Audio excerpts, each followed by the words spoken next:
Знаете ли какво слагате по кожата на детето си? Ето вижте, тези бебешки кърпички са пълни с парфюми, които са токсични. Има няколко вида алергени също сложени. Има още също добавени няколко синтетични аромата и още куп други алергени добавени в тези кърпички. Едни прости кърпички, които в принцип може да са само от вода и памук и там от каквото се правят. Не знам защо на децата са им нужни всички тези аромати и глупости, след като има съставки, които са абсолютно натурални. Нека да видим някои други кърпички. Тук имам на Тео. Тук подобно пак парфюми има, но като гледам няма чак толкова много алергени и отрови.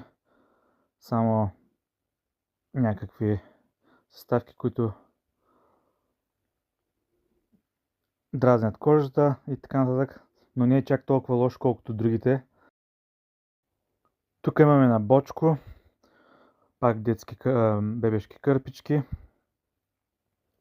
И какво има в тях? Тук имаме само един дразнител и това другото е пак дразнител ли, алерген ли е. И другите неща са постават.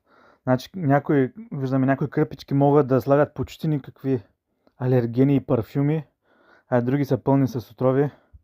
Така че внимавайте какво слагате, с какво третирате децата си, тъй като детската кожа също е много по-тънка от на един възрастен човек.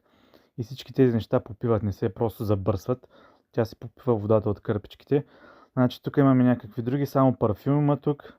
Пак е ненужен този парфюм, тъй като самите кърпички, самата от памук, от какво се правят там фибри, те си имат натурални аромати, които също ухаят на чистота. Няма нужда да слагате синтетични глупости в тях.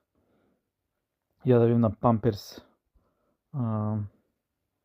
кърпичките. Тук има натриев бензоат. Той в принцип не е опасен, ако няма витамин С. Дразнител и един алерген. Добре. Тези тук все още не са добавени в базата данни. Скоро започнахме да добавяме козметика, така че ще става лека по лека. Но да, гледайте и кажете какво друго можем да проверим.